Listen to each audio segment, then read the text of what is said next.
Halo Sobat Hukum sekalian, jumpa lagi bersama saya. Saya ini sedang berada di kota Penang, Malaysia untuk melakukan perjalanan dalam rangka mengunjungi Pulau Pinang.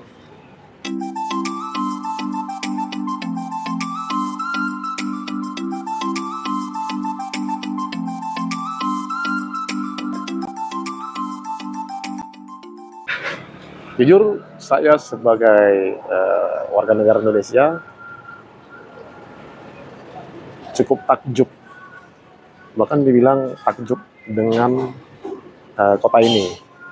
Pertama, kita lihat dari budaya masyarakatnya. Budaya masyarakat ini dalam arti etos kerja mereka. Kalau kita lihat para pekerja yang ada di bidang pelayanan, mereka tuh bekerja cepat tanggap gitu ya. Jadi kalau ada yang membutuhkan bantuan, mereka akan berusaha semaksimal mungkin untuk melayani para customer atau orang-orang yang membutuhkan jasa mereka. Nah, juga kalau kita lihat dari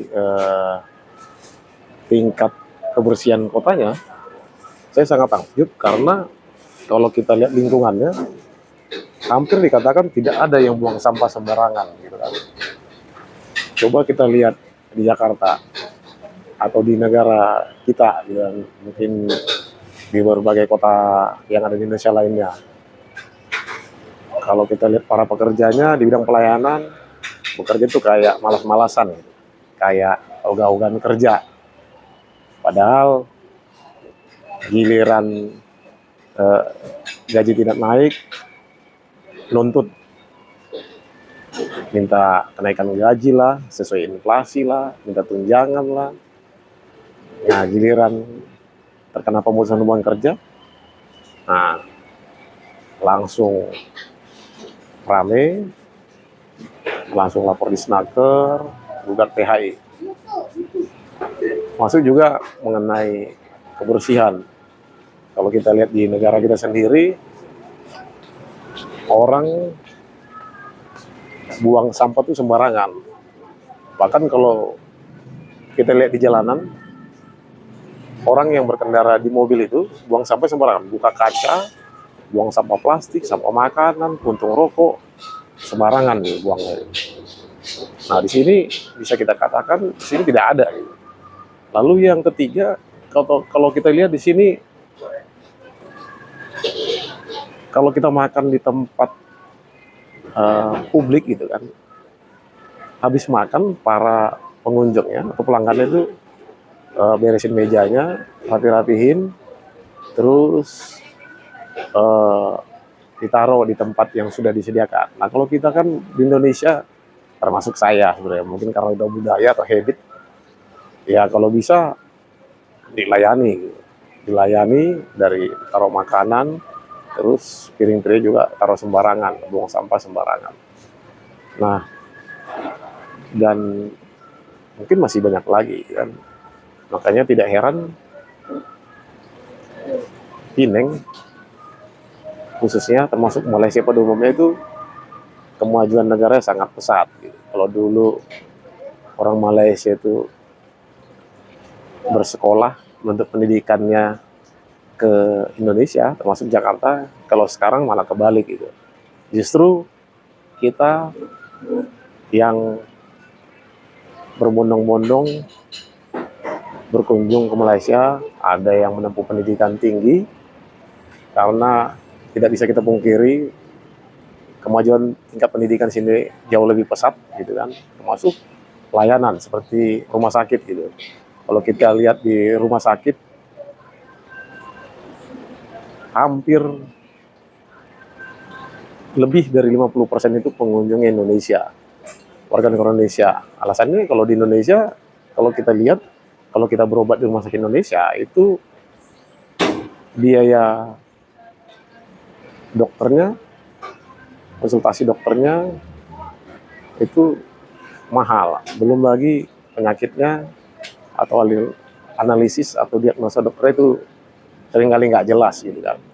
Belum lagi kelakuan dari oknum medis kita yang seringkali menjadikan ranah kesehatan itu sebagai ajang untuk transaksional. Artinya obat-obat dibeli. Mereka berpikir bagaimana tingkat penjualan obat itu tinggi. Mungkin ini ada bonus dari perusahaan yang memproduksi atau produsen dari obatnya. Bahkan katanya kalau penjualan obatnya tinggi itu bisa jalan-jalan ke luar negeri. Nah, di sini beda gitu kan. Kalau kita lihat di Pinang ini, kalau kita berobat, medical check up itu kita ambil yang paling komplit aja tuh kalau dirupiahkan tuh nggak sampai 5 juta. Coba di Indonesia satu tes saja udah bisa jutaan gitu kan. Nah makanya nggak heran kalau banyak yang berpikiran kalau mending berobat ke Pineng sekalian. Dan yang paling sering saya dengar, diagnosa dokter kalau di Indonesia itu kadang nggak jelas gitu. Dilakukan tindakan ini, makan obat itu, gitu. Tapi ternyata nggak ada dampak atau impact sama sekali buat kesehatan. Ya, makanya orang lebih ngambil second opinion, ya sekalian berobat ke Pineng atau Singapura karena udah jelas gitu. Sakitnya apa, obatnya apa, artinya diagnosanya benar. Dan mungkin ini sedikit gambaran dan harapannya apa yang saya sampaikan ini bisa menjadi semacam koreksi dan refleksi buat negara kita kalau memang ingin lebih maju daripada yang sekarang. Jangan sampai negara lain itu sudah membahas sampai ke Mars, bagaimana berangkat ke Mars, apalagi kita dengar di sini juga tingkat investasi dari luar negeri itu sangat tinggi, dan investor itu lebih cenderung memilih ke Malaysia, Vietnam daripada Indonesia yang regulasi sering tidak jelas dan terlalu banyak pungli atau pungutannya. Belum lagi di bidang ketenagakerjaan yang tentu saja itu memberatkan para investor. Apa yang saya sampaikan ini bukan bermaksud untuk menjatuhkan negara kita, tapi sebagai kritik otokritik untuk kemajuan negara kita yang lebih baik lagi. Salam dari saya.